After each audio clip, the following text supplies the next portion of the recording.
Jadi malam ini kita akan bersama-sama memasuki Mazmur pasal yang ketujuh. Ya, kita sudah melihat Mazmur pasal yang ketujuh, dan di dalam Mazmur pasal yang ketujuh itu kita melihat bagaimana Daud dia menunjukkan ratapannya, tetapi juga dia bersyukur kepada Tuhan di akhir daripada Mazmurnya. Ya, mari kita bersama-sama membaca Mazmur pasal yang ketujuh, ayat yang pertama. Di sini dikatakan, nyanyian ratapan Daud yang dinyanyikan untuk Tuhan karena Kus, orang Benyamin itu. Ya Tuhan Allahku, padamu aku berlindung, selamatkanlah aku dari semua orang yang mengejar aku, dan lepaskanlah aku, supaya jangan mereka seperti singa menerkam aku dan menyeret aku, dengan tidak ada yang melepaskan.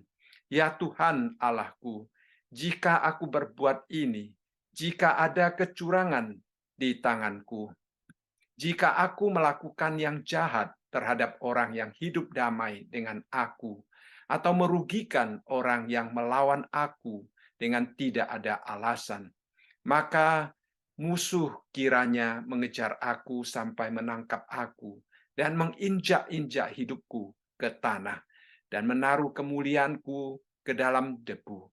Bangkitlah Tuhan dalam murka-Mu. Berdirilah menghadapi geram orang-orang yang melawan aku. Bangunlah untukku, ya Engkau yang telah memerintahkan penghakiman.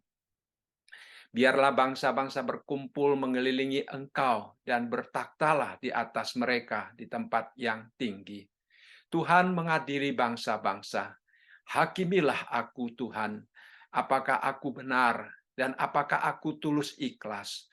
Biarlah berakhir kejahatan orang fasik, tetapi teguhkanlah orang yang benar. Engkau yang menguji hati dan batin orang, ya Allah yang adil, perisai bagiku adalah Allah yang menyelamatkan orang-orang yang tulus hati. Allah adalah hakim yang adil dan Allah yang murka setiap saat. Sungguh kembali ia mengasah pedangnya, melentur busurnya dan membidik. Terhadap dirinya ia mempersiapkan senjata-senjata yang mematikan dan membuat anak panahnya menjadi menyala. Sesungguhnya orang itu hamil dengan kejahatan, ia mengandung kelaliman dan melahirkan dusta. Ia berbuat lubang dan menggalinya, tetapi ia sendiri jatuh ke dalam pelubang yang dibuatnya. Kelaliman yang dilakukannya kembali menimpa kepalanya, dan kekerasannya turun menimpa batu kepalanya. Aku hendak bersyukur kepada Tuhan karena keadilannya, dan bermazmur bagi nama Tuhan yang maha tinggi. Ya, ini adalah Mazmur pasal yang ketujuh, ya, dari ayat yang pertama sampai ayat yang ke-18. Nah, kalau kita melihat dari judul Mazmur ini, ya, judul ini sebenarnya ditambahkan oleh orang kemudian, ya. Nah, di dalam judul ini dikatakan ini adalah nyanyian ratapan Daud yang dinyanyikan untuk Tuhan karena Kus, orang Benyamin itu. Ya, jadi kita melihat di sini pemazmur dia memohon kepada Tuhan di dalam seluruh mazmur itu. Ya, dia datang kepada Tuhan, dia meminta Tuhan menunjukkan keadilannya. Ya, banyak penafsir mereka percaya bahwa itu adalah doa Raja Daud pada waktu negara sedang dalam masa-masa krisis. Tetapi juga sebagian orang percaya bahwa itu adalah krisis yang sedang dihadapi oleh pemazmur secara pribadi di dalam kehidupannya, ya. Nah, di sini dikatakan dia sedang meratap di hadapan Tuhan karena perbuatan dari Kus, ya, orang Benyamin itu. Jadi memang setelah diselidiki ternyata nama Kus ini hanya keluar di tempat ini. Dan ada sebagian orang mengatakan kemungkinan Kus itu bukan orang Yahudi. Ya, jadi orang Benyamin kalau kita tahu Saul, ya, dari 1 Samuel pasal yang ke-10, Saul raja yang pertama dia adalah orang Benyamin. Jadi banyak orang percaya juga bahwa yang dimaksudkan dengan orang Benyamin itu adalah Saul, tetapi Kus itu mungkin utusan Saul yang dipakai oleh Saul untuk menekan, untuk mengejar, bahkan mau membunuh Raja Daud. Ya, kita tahu bahwa Saul pada waktu itu sangat membenci Daud. Ya, dia berulang kali berusaha untuk membunuh Daud. Jadi kemungkinan besar ya Kus ini adalah orang yang diutus oleh Raja Saul pada waktu itu untuk membunuh Daud. Nah, ini kita memang ini hanya spekulasi ya, jadi tidak ada penjelasan yang diberikan di dalam intro ini ya. Mungkin penulis daripada intro ini mengetahui situasi yang sebenarnya, tetapi sayangnya dia tidak memberikan kepada kita akan penjelasan yang lebih lengkap. Jadi di dalam Mazmur ini kita melihat di dalam ayat yang pertama dan kedua itu Daud dia mencari pertolongan, perlindungan, keselamatan daripada Tuhan ya. Nah, di dalam ayat yang kedua dan ketiga ya. Kemudian di dalam ayat yang keempat sampai ayat yang keenam kita melihat bahwa Daud dia menyatakan bahwa dia tidak bersalah ya, dia meminta Tuhan menunjukkan keadilannya. Kemudian di dalam ayat yang ke-7 sampai ayat yang ke-11 dia meminta agar Tuhan membenarkan dirinya di tengah-tengah rumor ya, di tengah-tengah berbagai macam dusta, dikatakan kebohongan yang dilakukan oleh manusia. Kemudian di dalam ayat yang ke-12 sampai ayat yang ke-17 kita melihat Daud dia berdoa agar Tuhan menghakimi ya orang-orang yang melakukan kejahatan itu. Dan di dalam ayat yang terakhir yaitu ayat yang ke-18 kita melihat Daud dia yakin bahwa Tuhan sudah mendengar doanya, Tuhan sudah menunjukkan keadilannya sehingga dia mengucap syukur kepada Tuhan, dia memuji Tuhan di tengah-tengah situasi yang sangat menekan itu. Jadi kita melihat di sini di dalam sepanjang Mazmur ini menunjukkan tentang doa, tetapi juga menunjukkan permohonan Tuhan menyatakan murkanya, menyatakan penghakimannya terhadap musuh-musuh Daud ya. Nah, Mazmur ini merupakan yang pertama di dalam bentuk yang demikian. Kita akan melihat ada beberapa Mazmur lain seperti Mazmur 35, 52, 58, 59 ya, 69 dan sebagainya. Kita melihat ada juga Mazmur-mazmur yang menunjukkan tentang permohonan kepada Tuhan karena bencana yang didatangkan oleh musuh-musuh dan meminta Tuhan menunjukkan keadilan ya, membalas dendam. Jadi isi daripada Mazmur yang kita sudah lihat secara garis besar adalah permintaan daripada Daud supaya mewakili dia untuk membalas dendam terhadap musuh-musuhnya ya. Juga Mazmur ini mengungkapkan tentang beberapa kebenaran khusus ya. Jadi pembalasan itu Daud tahu benar bahwa itu bukan urusan dia. Walaupun dia begitu ditekan, walaupun dia begitu mengharapkan ada pembalasan daripada Tuhan, tetapi dia tahu bahwa itu bukan urusan dia. Saya rasa ini adalah satu teladan yang sangat baik bagi kita ya. Pada waktu ada orang menekan kita, melakukan kejahatan terhadap kita, kita tidak perlu mencari jalan untuk membalas mereka. Karena kita tahu Tuhan kita adil dan Tuhanlah yang nantinya akan melakukan pembalasan yang diperlukan. Jadi kita melihat Daud di sini memberikan satu teladan yang sangat indah. Di lain sisi Daud juga dia mengoreksi diri, dia meminta Tuhan juga mengadili dia. Ya, jadi itu adalah satu hal yang sangat indah. Dengan kata lain, bahwa di sepanjang Mazmur ini kita melihat Daud begitu meninggikan Tuhan, begitu meninggikan akan kebenaran Tuhan, dia begitu percaya kepada keadilan Tuhan dan dia menyerahkan segala otoritas di dalam hidupnya ya, di dalam menghadapi orang-orang yang memusuhi dia, dia serahkan otoritas hidupnya kepada Tuhan. Biar Tuhan yang bertindak ya, dia tidak akan bertindak apa-apa. Nah, saya rasa ini adalah satu hal yang sangat indah. Jadi melalui doanya dia memohon Tuhan melindungi dia daripada musuh-musuhnya. Dia yakin Tuhan itu adil, hukum Tuhan itu berjalan dengan adil. Dia yakin Tuhan akan menghakimi, Tuhan akan murka kepada dosa. Ya, dia tahu bahwa musuh Tuhan juga ada, musuh dia adalah musuhnya Tuhan karena dia adalah di pihak Tuhan. Saya rasa ini adalah satu hal yang sangat penting yang kita selalu mengintrospeksi diri. Apakah saya di pihak Tuhan atau tidak? Ya, kalau kita tidak di pihak Tuhan, kita datang meminta pengampunan daripada Tuhan, kita meminta Tuhan membersihkan hati kita supaya kita diterima oleh Tuhan, supaya hidup kita menyenangkan Tuhan. Ya, itu adalah satu cara yang juga ditunjukkan oleh Daud di dalam Mazmur ini. Nah, kita melihat di dalam ayat yang kedua, ya, dalam banyak terjemahan seperti bahasa Inggris ini adalah ayat 1, ya. Nah, karena 1 untuk Indonesia dipakai sebagai intronya. Dalam ayat yang kedua dikatakan, Daud mengatakan, "Ya Tuhan, Allahku, padamu aku berlindung. Selamatkanlah aku dari semua orang yang mengejar aku, dan lepaskanlah aku." Jadi kita melihat di sini Daud, ya, dia hidupnya itu selalu dikejar orang, kasihan sekali, ya. Saya tidak tahu apakah saudara mempunyai pengalaman yang demikian, ya. Hidupnya itu selalu dikejar-kejar oleh orang lain, ya. Kita kalau melihat di dalam 1 Samuel pasal yang ke-19, dia dikejar-kejar oleh Saul, ya. Kemudian di dalam 2 Samuel pasal yang ke-15 ayat yang ke-14, dia dikejar oleh putranya sendiri, ya, yaitu Absalom, ya.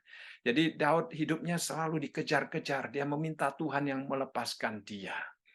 Tetapi di dalam dia menghadapi manusia yang mengejar dia, ya, dia juga datang kepada Tuhan untuk mencari pegangan di dalam Tuhan. Jadi kita melihat di sepanjang kehidupan yang berhadapan dengan tekanan-tekanan karena dikejar oleh si jahat, Daud dia mengalami pertumbuhan di dalam kerohaniannya. Dia mengalami pertumbuhan di dalam hubungannya dengan Tuhan. Saya rasa ini adalah sisi positif daripada penderitaan yang kita alami, ya. Seorang pernah berkata demikian, jangan menyia-nyiakan penderitaan yang engkau alami di dalam hidupmu. Ya, kadang-kadang kita menyia-nyiakan penderitaan yang kita alami karena kita tidak mendapatkan pelajaran yang penting yang melalui apa yang kita alami di dalam hidup kita, seolah-olah kita sia-sia menderita, ya. Sebenarnya Tuhan izinkan penderitaan itu terjadi di dalam hidup kita. Tuhan mempunyai satu maksud yang indah supaya kita bertumbuh, supaya kita belajar sesuatu daripadanya. Ya, jadi kita melihat di dalam bagian ini Daud dia mengalami pertumbuhan, dia menjadi semakin dewasa di dalam hubungannya dengan Tuhan, di dalam dia mencari Tuhan, ya. Dia semakin mendekatkan diri kepada Tuhan. Jadi penderitaan itu justru mendorong dia semakin merasakan kehadiran Tuhan, merasakan bahwa Tuhan itu adalah sandarannya. Jadi saya rasa ini adalah sesuatu hal yang sangat penting, ya. Jadi kita mungkin di dalam hidup kita, kita menghadapi semua orang yang menentang kita, seolah-olah kita sudah tidak ada sandaran di dalam manusia, tetapi kita jangan lupa, ya, bahwa Tuhan tidak pernah meninggalkan kita, asal kita mau datang kepada Dia. Jadi kita melihat Daud di sini dikatakan, "Padamu aku berlindung." Ya, jadi itu adalah langkah yang paling penting, ya. Kita kalau berlindung kepada Tuhan itu sudah modal untuk mendapatkan pelepasan dan kemenangan. Jadi karena Daud berlindung kepada Tuhan, maka selanjutnya dia berdoa, "Selamatkanlah aku dari semua orang yang mengejar aku dan lepaskanlah aku." Jadi itu adalah satu kunci yang sangat penting, yang Daud ajarkan kepada kita pada waktu kita menghadapi himpitan, tekanan, ya, ataupun perlakuan-perlakuan yang tidak adil, kita boleh datang ke atas, ya, meminta pertolongan daripada Tuhan. Kemudian di dalam ayat yang ketiga dikatakan, supaya jangan mereka seperti singa menerkam aku dan menyeret aku dengan tidak ada yang melepaskan. Jadi Daud di sini menunjukkan kepada kita bahwa musuh yang sedang dia hadapi itu boleh dikatakan seolah-olah di luar daripada kemampuan dia untuk menghadapinya. Ya, menggambarkan musuhnya itu seperti binatang buas yang demikian, yaitu singa. Ya, jadi dia membandingkan musuh-musuhnya dengan singa. Ya, jadi kita melihat dikatakan di sini supaya jangan mereka seperti singa menerkam aku, ya. Jadi itu adalah satu metafora yang menunjukkan betapa ganasnya ya orang-orang yang ada di sekitar Daud, ya. Jadi Daud sungguh-sungguh menghadapi satu tantangan yang sangat luar biasa pada waktu menghadapi orang-orang yang jahat itu, ya. Kita juga mengetahui dalam pengalaman Tuhan Yesus, ya, iblis juga memakai berbagai macam cara untuk ya menyerang kita, ya. Petrus juga di dalam arti rohani juga mengingatkan kita untuk berjaga-jaga karena iblis seperti singa yang berjalan keliling untuk mencari dan menerkam orang yang dapat diterkam. Ya, jadi kita harus sangat berhati-hati. Jadi Daud dia menghadapi manusia ya seperti singa yang selalu siap untuk menerkam dia, selalu siap untuk menyeret dia, ya.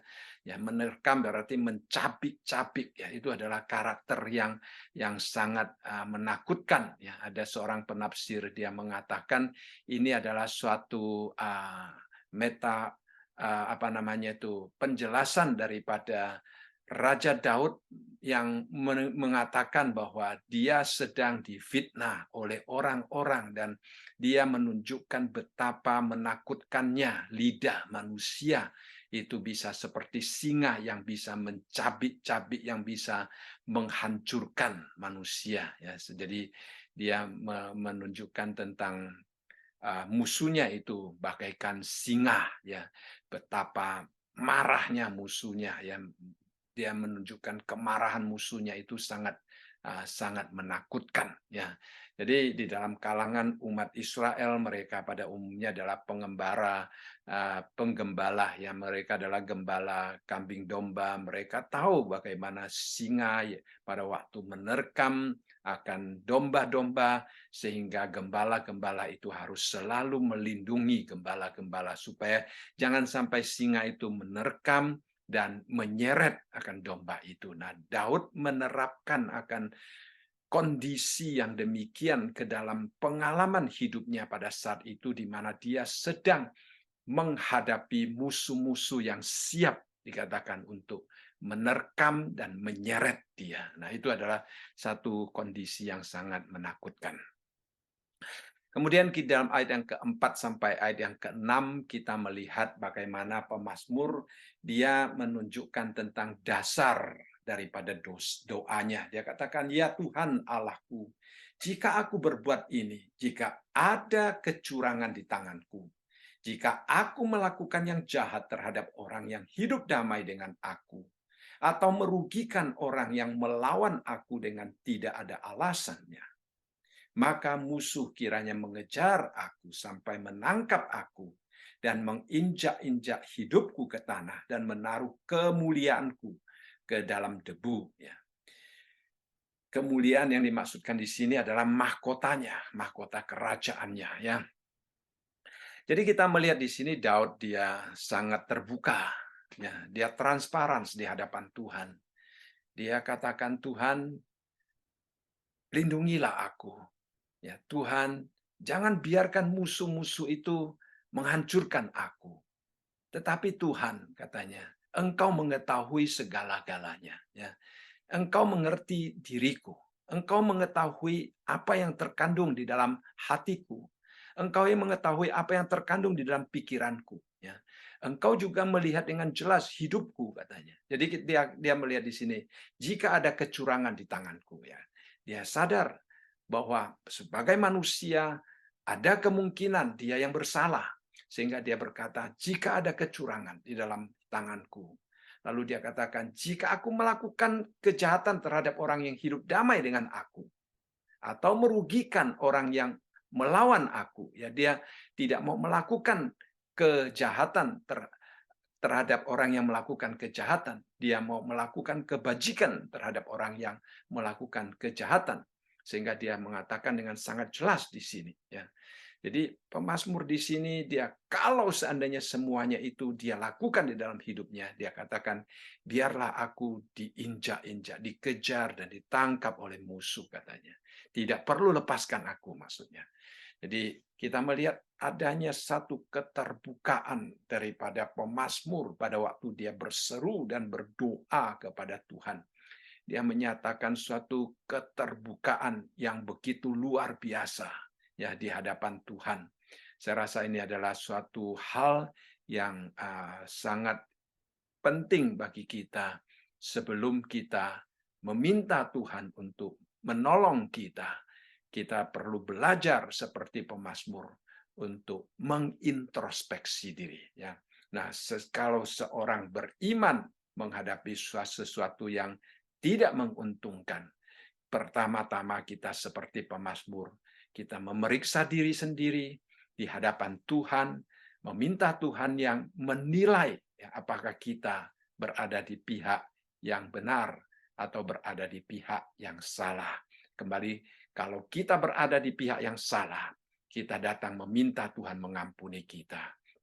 Kalau kita berada di pihak yang benar, kita meminta Tuhan melindungi dan membela hidup kita. Ya, itu adalah yang yang dibawakan oleh pemazmur di tengah-tengah penderitaannya. Ya, jadi kita melihat pemazmur Daud dia di tengah-tengah penderitaan dia dapat menuliskan sebuah mazmur yang indah. Berarti penderitaannya tidak sia-sia. Penderitaannya menghasilkan mazmur yang begitu indah yang menjadi berkat bagi kita ya semua. Kemudian di dalam ayat yang kelima ya kita melihat di sini ya pemazmur sekali lagi menunjukkan ya seperti yang saya katakan tadi dia tidak melakukan kejahatan terhadap orang yang hidup damai dengan dia. Dia juga tidak berusaha merugikan orang yang bersikap melawan dia. Nah, itu adalah satu hal yang indah ya. Nah, seorang pernah mengatakan demikian, membalas kebaikan dengan kejahatan itu adalah sifat jahat si iblis ya. Membalas kebaikan dengan kejahatan itu adalah sifat jahat si iblis. Membalas kejahatan dengan kejahatan itu adalah sifat dasar manusia. Ya, manusia selalu berkata, engkau baik terhadap saya akan baik terhadap kamu. Engkau jahat terhadap saya akan jahat terhadap kamu. Itu adalah sifat dasar manusia. Tetapi membalas kejahatan dengan kebaikan itu adalah kekuatan dari Allah setelah kita dilahirkan kembali, setelah kita diselamatkan. Jadi Daud mempunyai hidup baru, hidupnya Tuhan. Sehingga dia katakan dia tidak akan merugikan orang yang melawan dia. Nah, itu adalah satu contoh yang sangat indah ya. Dia tidak akan melakukan kejahatan, merugikan orang yang melawan dia. Itu adalah teladan yang sangat indah bagi kita. Kemudian di dalam ayat yang ke-6, dia katakan, kalau hal-hal di atas kejahatan yang dianggap kejahatan itu dia lakukan di dalam hidupnya, maka dia bersedia ya dikejar, bersedia dihancurkan, dia tidak.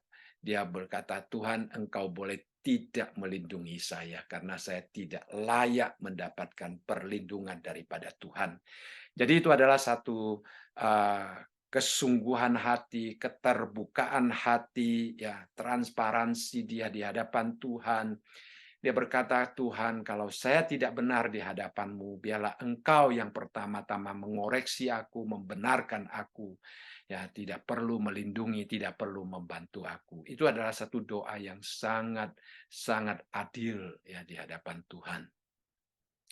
Lalu kemudian di dalam ayat yang ke-7 kita melihat Daud mengatakan, bangkitlah Tuhan dalam murka-Mu, berdirilah menghadapi geram orang-orang yang melawan aku. Bangunlah untukku, ya Engkau yang telah memerintahkan penghakiman. Jadi dari ayat yang ke-7 sampai ayat yang ke-12 kita melihat Daud, dia menuliskan tentang isi daripada doanya. Ya, ayat sebelumnya ayat yang keempat sampai ayat yang keenam kita melihat dia menunjukkan alasannya. Ya, karena dia benar di hadapan Tuhan, maka dia berani berdoa demikian. Kalau dia tidak benar di hadapan Tuhan, dia tidak berani berdoa demikian dan dia malah mengatakan, Tuhan, biarkan saya dikejar oleh musuh. Biarkan saya diinjak-injak oleh musuh. Biarkan saya dihancurkan oleh musuh. Ya, nah itu dia katakan kalau dia tidak benar, dia bersedia menanggung segala akibat daripada perbuatannya. Tapi karena dia tahu bahwa dia benar di hadapan Tuhan, ya, karena dia sudah mengintrospeksi diri, karena dia juga sudah membuka diri di hadapan Tuhan, dan dia tahu bahwa dia sungguh-sungguh tidak bersalah, tidak berlaku jahat terhadap orang lain, ya, tidak merugikan orang yang memusuhi dia, maka dia datang kepada Tuhan dan dia serahkan otoritas semuanya ke dalam tangan Tuhan. Dia tidak membalas sendiri. Kita tahu Daud adalah seorang raja yang dia dapat melakukan apa saja yang dia mau. Dia dapat menghancurkan siapa saja yang melawan dia. Ya, dia mempunyai kuasa yang luar biasa. Seorang raja yang begitu berkuasa, tetapi dia tidak mau melakukan pembalasan dengan dirinya sendiri, dengan kekuatannya sendiri. Dia serahkan kepada Tuhan. Ini adalah satu hal yang sangat indah di dalam kehidupan rohani kita. Dia katakan, Tuhan, bangkitlah Tuhan dalam murka-Mu. Berdirilah menghadapi geram orang-orang yang melawan aku. Bangunlah untukku, ya Engkau yang telah memerintahkan penghakiman. Jadi dia minta Tuhan berdiri di depannya. Pada waktu orang menyerang dia, dia katakan, Tuhan, biarlah mereka bukan menyerang aku, tetapi mereka akan berhadapan dengan Engkau. Karena Engkau sudah mengoreksi hidupku, dan Engkau mengetahui saya hidup menyenangkan Engkau, maka pada waktu mereka menyerang aku, biarlah Engkau yang berdiri di depanku. Itu adalah satu hal yang menunjukkan penyerahan total, ya.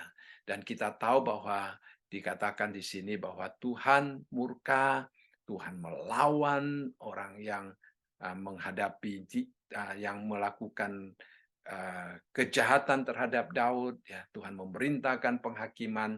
Daud di sini percaya sepenuhnya bahwa Tuhan itu adil, bahwa Tuhan itu dapat melakukan segala sesuatu berdasarkan sifat keadilannya, penghakimannya, ya, tindakannya, pembelaannya, itu semua itu adalah akan berjalan selaras dengan keadilan Tuhan. Ya, jadi Daud di sini begitu mengenal Tuhan.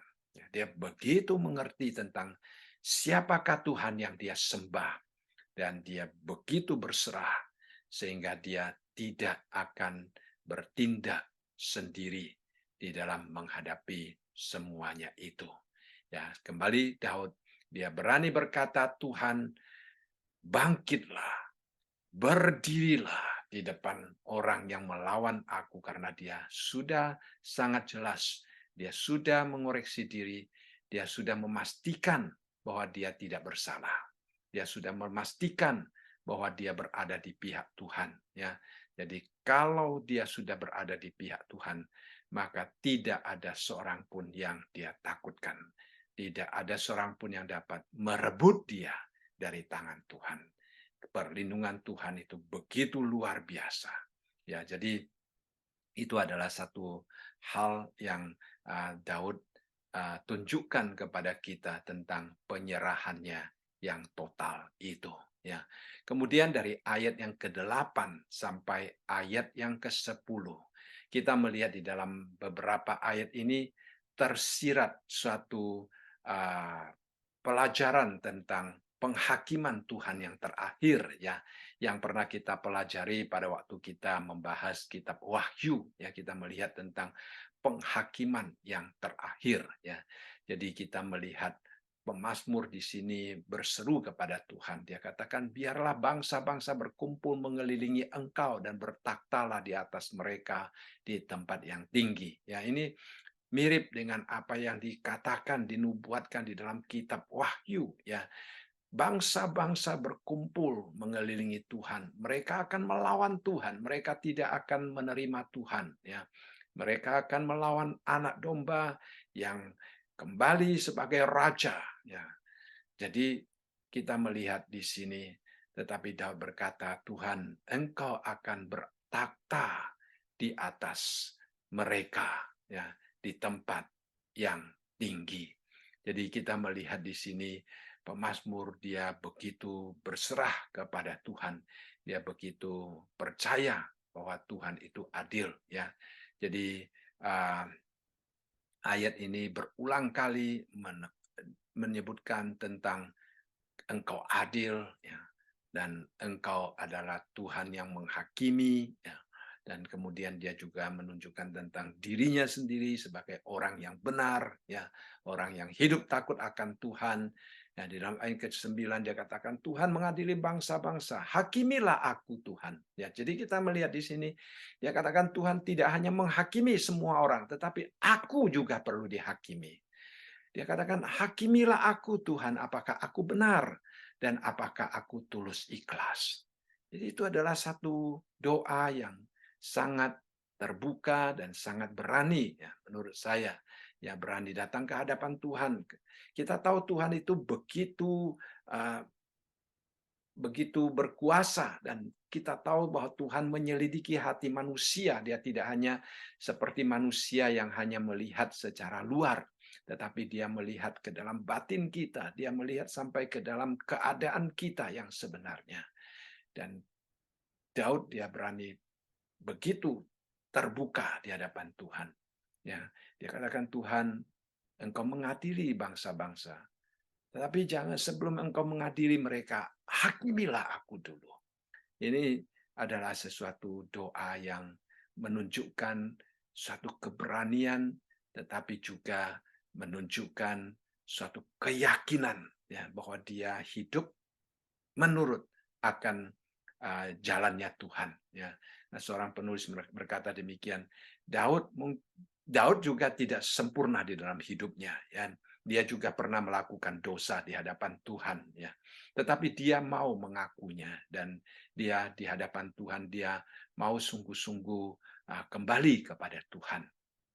Jadi seorang penulis mengatakan, meskipun aku telah berdosa terhadap Tuhan, aku mengaku kepadanya dan menjelaskannya.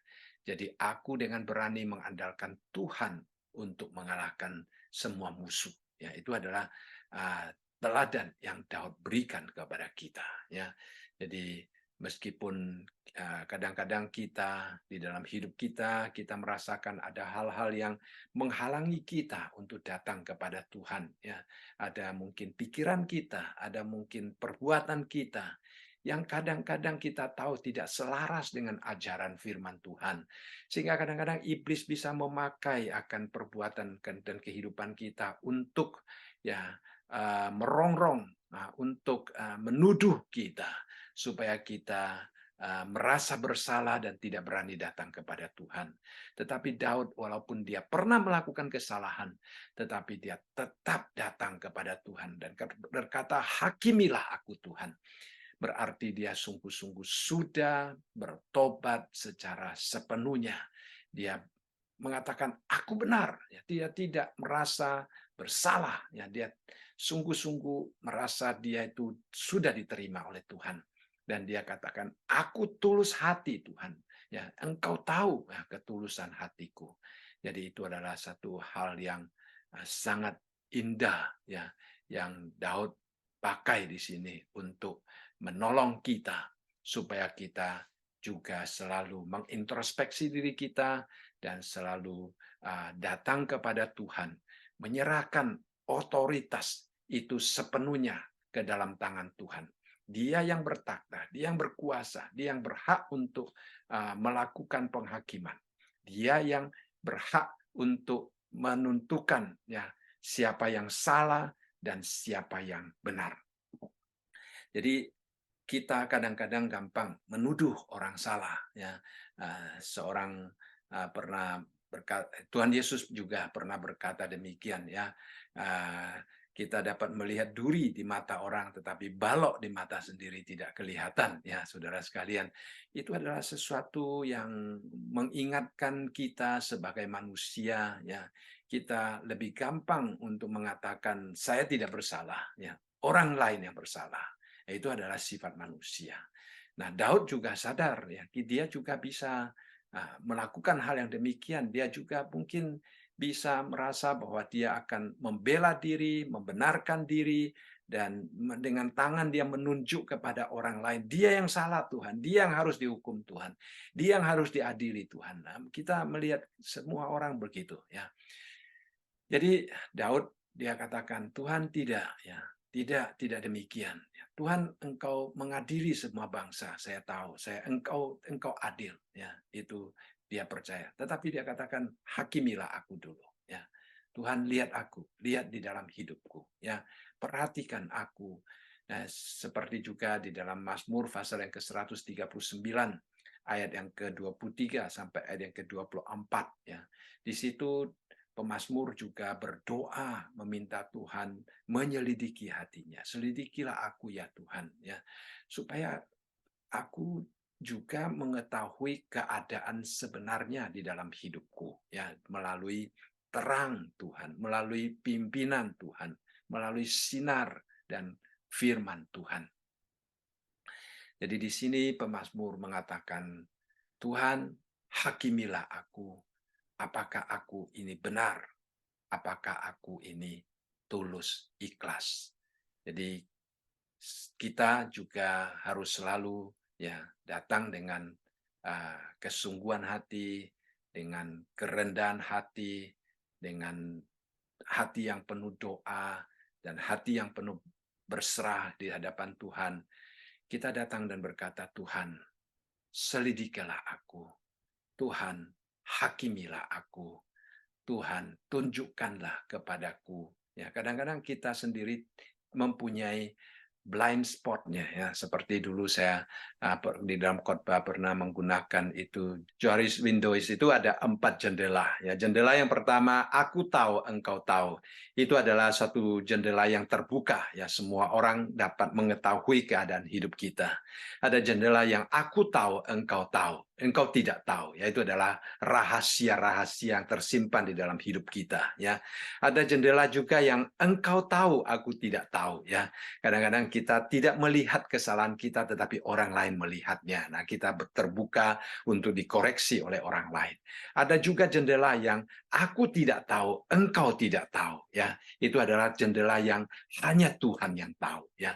Jadi ada hal-hal tertentu yang kita sendiri tahu, ada hal tertentu yang orang lain tahu kita tidak tahu, ada juga hal-hal yang kita dan orang lain semua tahu, dan juga ada hal-hal yang kita dan orang lain juga tidak tahu, hanya Tuhan yang mengetahui. Jadi di dalam situasi yang demikian, ya saudara sekalian, kita seperti Daud datang kepada Tuhan dan meminta Tuhan menunjukkan akan keadaan kita yang sesungguhnya, menolong kita untuk melihat diri kita. Ya, sehingga Daud berkata, Tuhan, hakimilah aku. Apakah aku benar? Apakah aku hanya menganggap aku benar, tetapi aku sebenarnya tidak benar? Nah, itu adalah sesuatu yang penting. Lalu yang kedua, apakah aku tulus ikhlas, ya? Ataukah aku mempunyai banyak pikiran-pikiran yang sebenarnya tidak menyenangkan Tuhan, yang kita tidak tahu, ya. Kita kadang-kadang menyangka kita baik, tetapi kita apakah benar-benar baik sesuai dengan standar Tuhan? Nah, pemazmur di sini mengatakan, Tuhan, engkau yang mengetahuinya. Biarlah engkau yang menghakimi aku.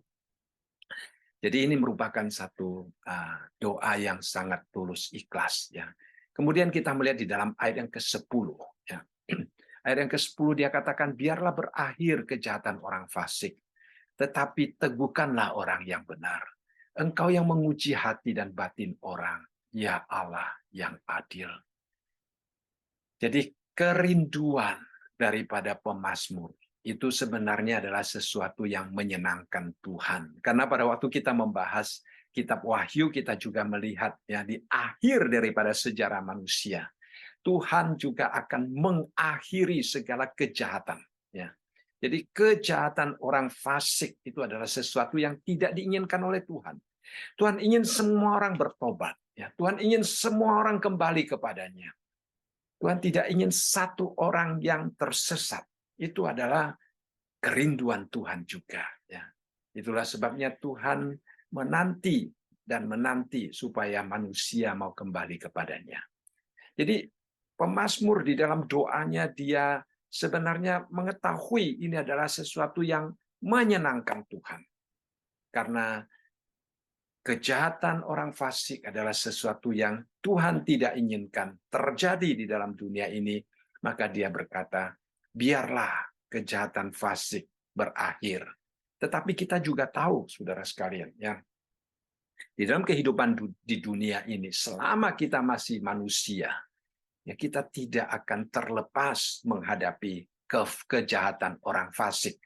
Karena seperti pada waktu kita belajar Wahyu, akhir daripada sejarah manusia, disitulah Tuhan akan menyelesaikan si iblis, menyelesaikan masalah kejahatan orang fasik.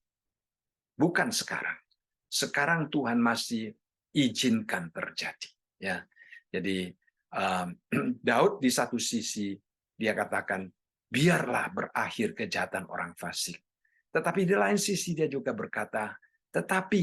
Nah, dia menggunakan istilah tetapi. Itu berarti Daud juga sangat jelas mengetahui ya bahwa kejahatan orang fasik itu tidak mungkin berakhir baik pada saat dia menulis akan Mazmur ini ataupun hari-hari kemudian. Dia tahu bukan saatnya Tuhan, ya, sehingga dia menggunakan istilah tetapi. Ya.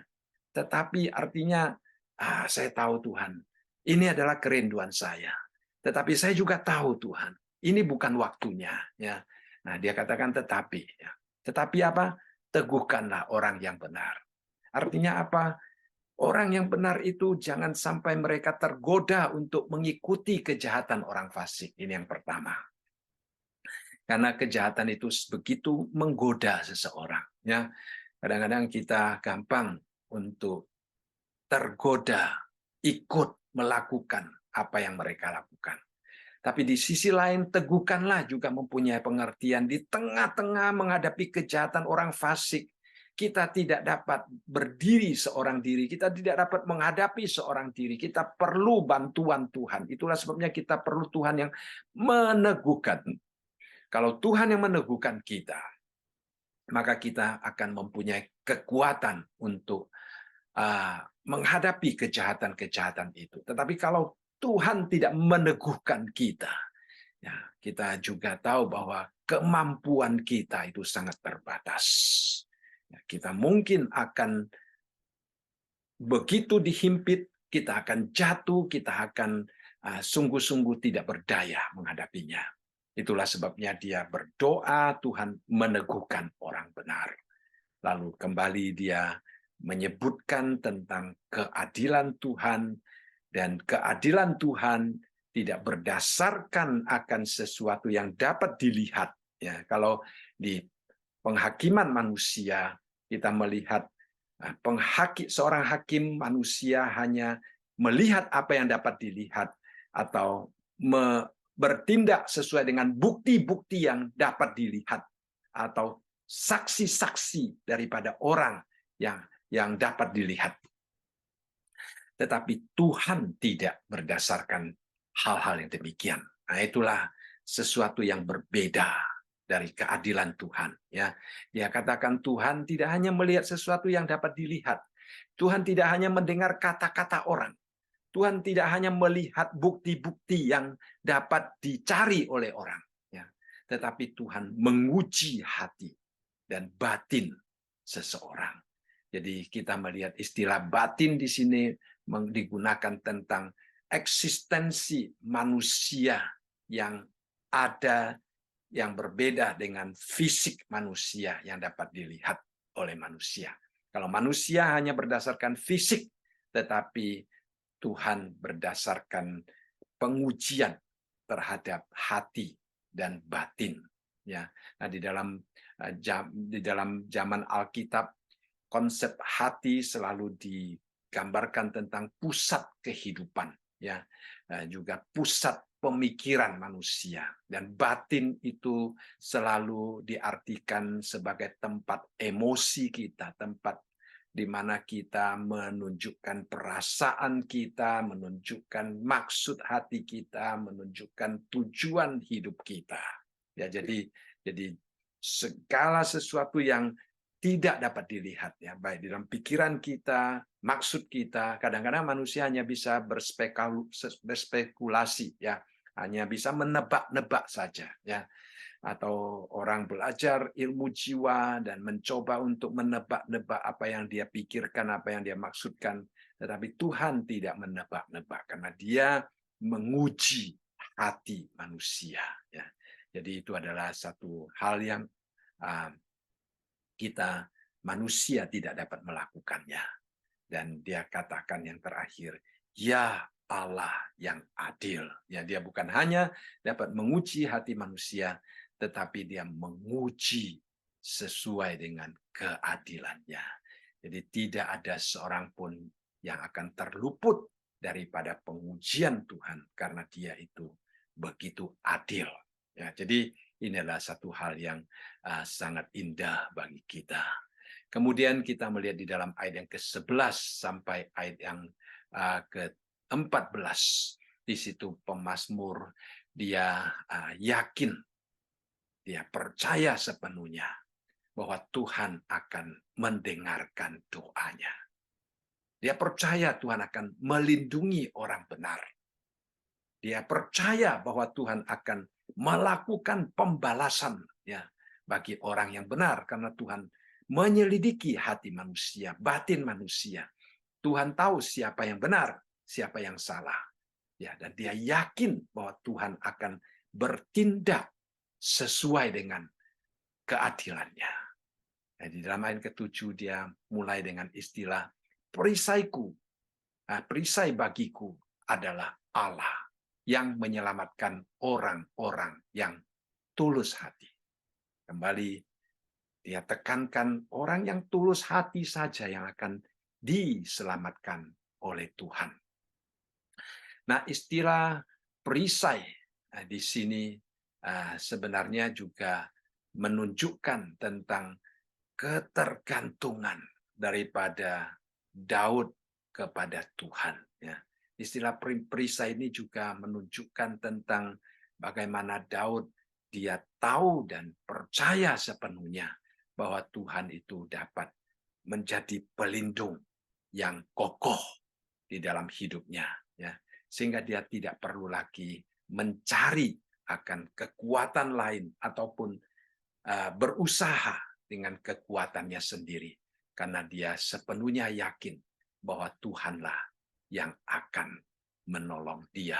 Ya, jadi dia katakan di sini Tuhan menyelamatkan orang yang tulus hati.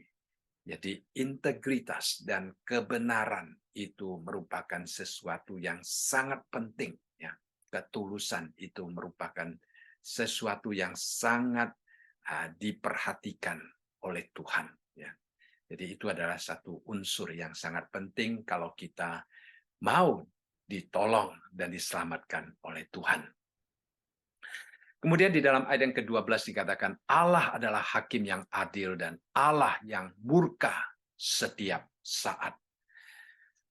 Perhatikan di satu sisi di dalam ayat yang ke-11 dia mengatakan Tuhan menyelamatkan orang-orang yang tulus. Tetapi di dalam ayat yang ke-12 dia katakan Tuhan menghakimi dan Tuhan murka. Nah, murka setiap saat. Nah, Allah itu adalah Allah yang penuh kasih, kita percaya. Ya. Allah yang mengasihi kita dengan kasih yang tidak ada batasnya. Ya, nanti di dalam Mazmur selanjutnya juga pemazmur juga menunjukkan bagaimana Allah kita panjang sabar, murah hati. Ya. Ya, pada waktu Yunus dia tidak mau ke Niniwe, dia juga mengatakan karena dia tahu bahwa Tuhan itu panjang sabar, murah hati. Tetapi di lain sisi kita juga melihat di sini pemazmur mengenal Tuhan sebagai Allah yang murka setiap saat. Apa artinya murka setiap saat? Artinya dosa tidak dapat berdiri di hadapan Tuhan. Ya, dia akan menghanguskannya. Dia seperti matahari yang akan menghanguskan. Karena apa? Karena dia adalah hakim yang adil. Ya, dia adalah hakim yang adil sehingga dia tidak dapat bertahan ya melihat adanya kesalahan-kesalahan terjadi di dalam dunia ini. Jadi ini merupakan satu seruan tentang pengakuan daripada pemazmur. Siapakah Tuhan yang dia percaya dan bagaimana dia meyakini akan kedaulatan Tuhan baik di dalam hidup pribadinya maupun di dalam hidup manusia secara keseluruhan. Jadi ini adalah satu penghiburan bagi setiap orang yang tulus hati di hadapan Tuhan. Ya. Kemudian di dalam ayat yang ke-13 dia katakan, sungguh ini adalah satu penekanan. Setelah dia mengatakan bahwa Tuhan adalah perisai dia, bahwa Tuhan adalah Allah yang adil, Allah yang murka setiap saat. Setelah dia mengatakan demikian, dia katakan, sungguh Allah murka setiap saat. Kembali ia mengasah pedangnya, melentur busurnya, dan membidik. Kita perhatikan ya, Tuhan setiap saat marah itu adalah sesuatu yang sangat menakutkan ya. Ini adalah satu hal yang sangat mengingatkan kita. Ya, jangan sampai kita berada di pihak yang dimurkai oleh Tuhan. Tuhan mempunyai sifat mengasihi dan sifat memurkai. Kita selalu bertanya, apakah saya berdiri di depan kasih Tuhan atau di depan murka Tuhan? Nah, itu melihat apakah saya tulus di dalam hidupku. Apakah saya selalu membersihkan diriku di hadapan Tuhan. Kalau kita sungguh-sungguh tulus di hadapan Tuhan, ya, kita benar, hidup benar di hadapan Tuhan, maka kita tidak akan menghadapi murka Tuhan yang begitu menakutkan itu. Nah, bagaimana Tuhan menunjukkan murkanya? Dikatakan kita melihat menggunakan istilah pedang, menggunakan istilah busur, ya. Itu adalah senjata-senjata yang mematikan, senjata-senjata yang menghancurkan, ya saudara sekalian. Jadi itu adalah sesuatu yang sungguh-sungguh luar biasa yang harus kita ingatkan diri kita senantiasa. Jangan sampai kita berdiri di depan murka Allah. Kita harus berdiri di depan kasih karunia dan kemurahan Allah. Kemudian di dalam ayat yang ke-14 dikatakan terhadap dirinya ia mempersiapkan senjata-senjata yang mematikan dan membuat anak panahnya menjadi menyala. Ya, anak panah menyala, kita tahu ya banyak penafsir mengatakan kemungkinan anak panah itu seperti sudah dipasang dengan sesuatu yang dapat gampang menyala, kemudian dicelupkan ke dalam api sebelum dilepaskan busurnya itu, anak panah itu sudah mempunyai api yang menyala dan yang akan mematikan. Ya, jadi itu adalah gambaran tentang bagaimana penghakiman Tuhan yang begitu cepat dan juga yang begitu mematikan, ya, menakutkan sekali. Kemudian kita melihat di sini kita diingatkan untuk senantiasa harus berjaga-jaga ya supaya jangan sampai kita menyakitkan hati Tuhan ya.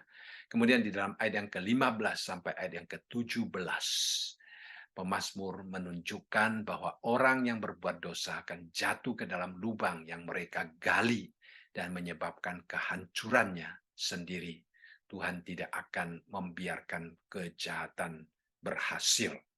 Ya, Tuhan adil dan dia akan menyelidiki hati manusia, dia tahu hati manusia dan dia tidak akan mengizinkan kejahatan itu berhasil. Ayat yang ke-15 dikatakan, sesungguhnya orang itu hamil dengan kejahatan, ia mengandung kelaliman dan melahirkan dusta. kita melihat langkah demi langkah, ya. Istilah-istilah yang dipakai di sini berhubungan dengan keadaan manusia. Ya, pertama dikatakan hamil, kedua dikatakan mengandung. Ya, hamil dan mengandung itu sebenarnya sama, cuma hamil itu lebih ditekankan awal daripada kehamilan, kemudian mengandung itu adalah prosesnya. Nah, setelah sampai saatnya yang dihasilkan adalah dusta, saudara sekalian. Jadi kadang-kadang orang berdusta, ya, belum tentu itu adalah sesuatu yang muncul tiba-tiba, ya. Tetapi itu juga mungkin sesuatu yang sudah direncanakan, disusun dengan begitu rapih. Ya. Kadang-kadang hari ini kita melihat di dalam dunia politik, banyak orang-orang yang baik, mereka selalu diserang, ya. Mereka selalu dibawa ke pengadilan, ya. Mereka selalu dicari kesalahannya.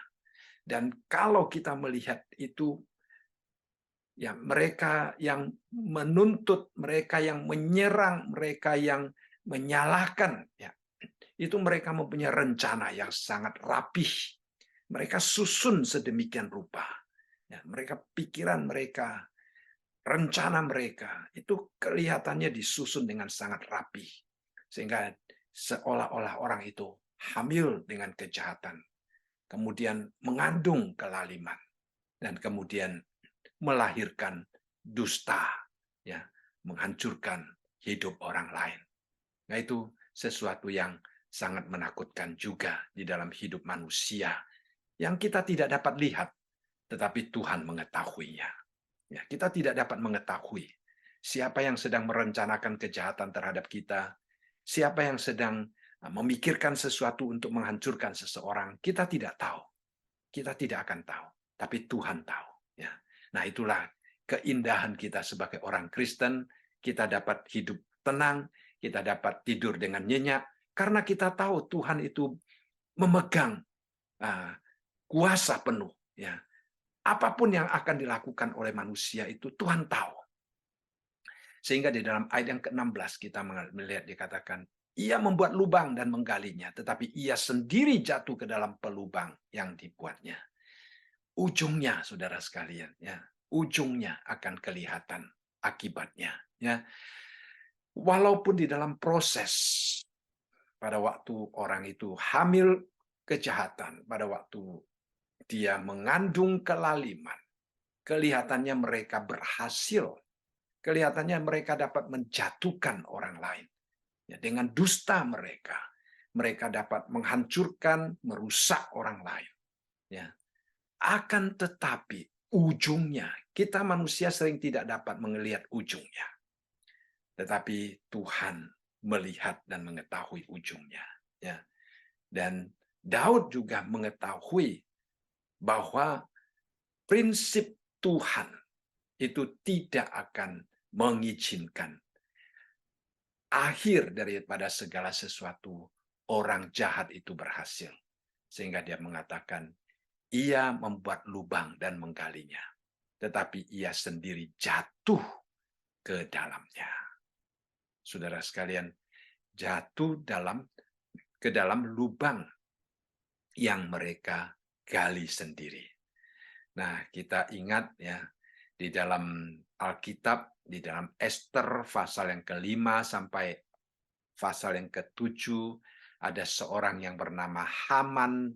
Dia mau menggantungkan Mordekai. Jadi dia memasang satu tempat untuk menggantungkan Mordekai. Akhirnya Alkitab mencatat bahwa dia yang digantung di sana. Ya, jadi dia menggali lubang untuk Mordekai. Akhirnya dia yang jatuh ke dalam lubang yang dia gali sendiri. Jadi Tuhan itu adil. Tuhan itu adil. Kita percaya Tuhan itu adil. Kalau kita percaya Tuhan itu adil, kita tidak perlu lagi khawatir tentang apa yang dapat dilakukan oleh manusia. Ya. Nah, di dalam Yakobus juga, Yakobus mengatakan, dan apabila keinginan itu telah dibuahi, ia melahirkan dosa. Dan apabila dosa itu sudah matang, ia melahirkan maut. Ya, jadi kita melihat di dalam ayat ini tadi, ya, menggunakan istilah hamil, mengandung, melahirkan, dusta, kemudian dia akan jatuh sendiri ke dalamnya. Itu juga yang dikatakan ya di dalam ayat tadi.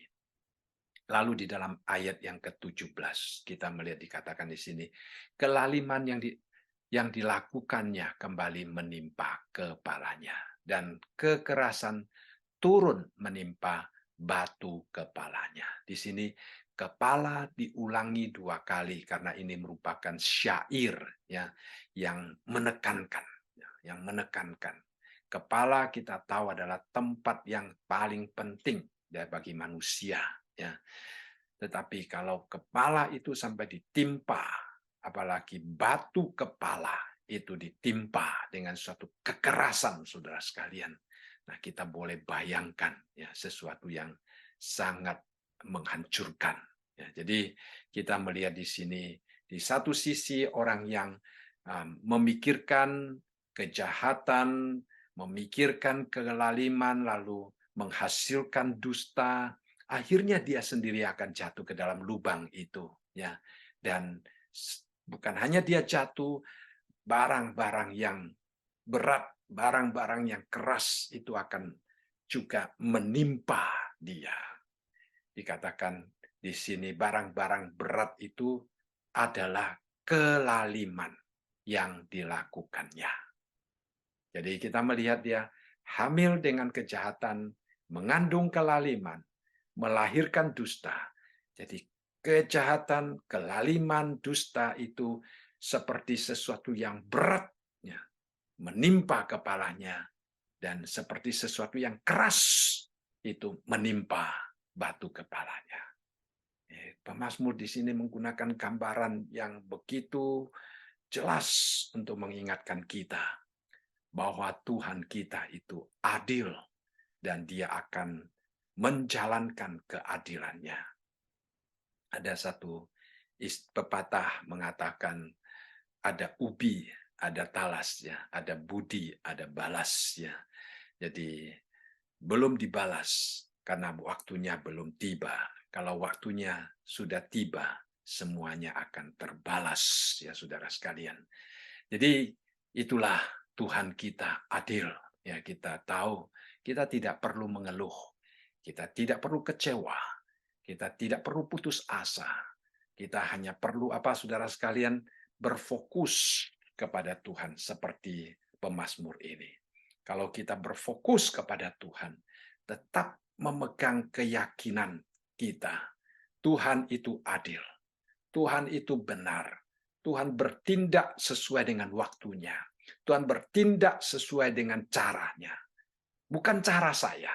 Bukan keinginan saya. Kadang-kadang kita memaksa keinginan kita. Kadang-kadang kita ngotot dengan apa yang kita inginkan supaya Tuhan lakukan. Ya, saudara sekalian. Akhirnya kita sangat kecewa. Akhirnya kita sangat putus asa. Dan akhirnya kita hidup di dalam keluh kesah. Karena kita merasa Tuhan tidak adil di dalam hidup kita.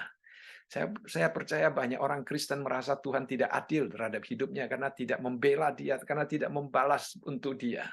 Tidak, saudara sekalian, ya. Tuhan itu adil. Tetapi Tuhan adil itu dia mempunyai caranya, mempunyai waktunya, bukan waktu saya, bukan cara saya, bukan apa yang saya inginkan, tetapi waktu Tuhan. Apa yang Tuhan inginkan, ya. Jadi itulah yang harus kita yakini dan kita pegang. Nah, Daud mempunyai keyakinan yang demikian, ya. Akhirnya di dalam ayat yang ke-18 kita melihat dari keluhan, dari meminta perlindungan, dari meminta Tuhan menunjukkan keadilannya kepada orang jahat. Dia karena yakin bahwa Tuhan sudah mendengar doanya. Tuhan adalah perisainya. Tuhan akan bertindak dengan keadilannya. Maka di dalam ayat yang ke-18, itu adalah satu hasil yang mendorong dia hidup di dalam ucapan syukur. Saudara sekalian, ini adalah sesuatu yang sangat indah. Dia katakan, aku hendak bersyukur kepada Tuhan karena keadilannya. Dan bermazmur bagi nama Tuhan yang maha tinggi. Dia tahu bahwa Tuhan itu adil. Dia tahu Tuhan itu maha tinggi, maha berkuasa. Tuhan mengatasi segala-galanya. Ya.